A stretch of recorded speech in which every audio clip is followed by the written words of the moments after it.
This was shared by Jack. Now, Jack said, Ron, I know we've been talking a lot about the election scandal, and that's putting it gently, what's going on. How about a cat story, man? It's the last stream of the week. How about we do like a cat story? Let's do a little bit of a feel-good something. And you know me, I always like a good cat story, especially to end the week. You know, it's the end of the week. We like to do something light. So let's pump the brakes a little bit on all the craziness that's going on this planet and see a nice cat story. So check this out. I haven't read this in advance.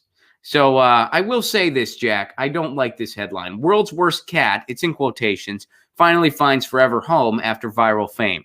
First of all, I don't know how you could give anyone world's worst cat. Second of all, how do you designate a cat good or bad? I don't think that's very fair to do, but it's in quotes. So let's continue.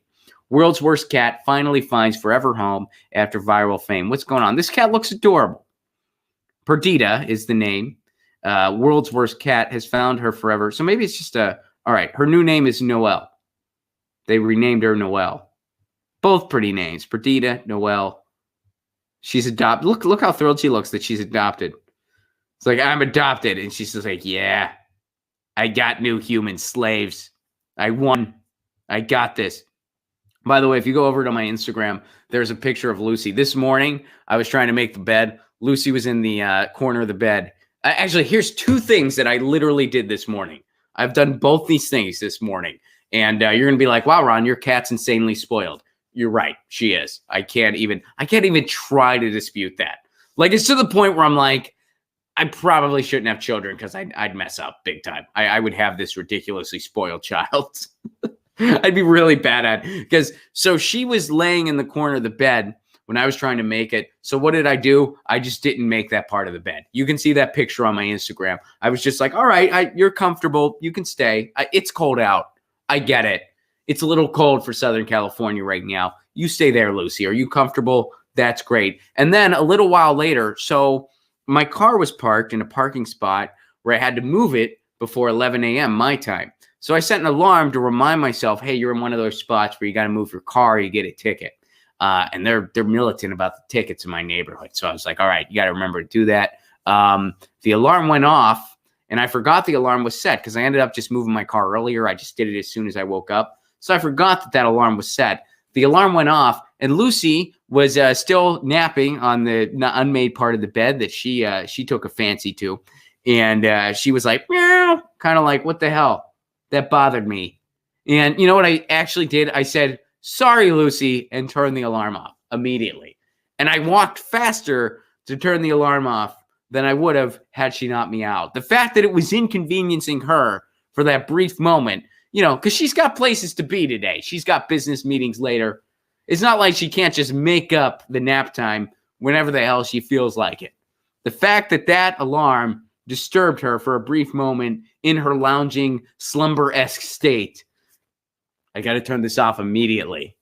That's me. That's the cat owner I am. When a rescue service posted a snarky ad touting the world's worst cat, some question if the sourpuss could ever find a forever home. See what they did there? I like it. Play on words. Forever. Well, naysayers should doubt no more. The finicky feline has been adopted. North Carolina's Mitchell County Animal Rescue went viral last month after running a hilarious Facebook advertisement for the adoption of Perdita, a.k.a. the world's first cat. World's worst cat. All right, so they said, we thought she was sick. Turns out she's just a jerk, the post read, adding that the grumpy cat hated everything from the color pink, kittens, dogs, children, the Dixie Chicks, Disney movies, Christmas, and last but not least, hugs. All right, so it was just a funny, play on things. I like that. That's adorable. All right. Amber Lowry, the shelter's executive director, told CNN, we thought if we highlighted her personality in a humorous way, the person with a personality to match hers can adopt. That's awesome. They just saw a line of misanthropes around the block. Like just the line of people they had all these t-shirts like nihilism is great. Like Holden was right. You're all a bunch of phonies. And yeah. Anyway, it worked like a charm. The shelter received more than 175 applications for Perdita.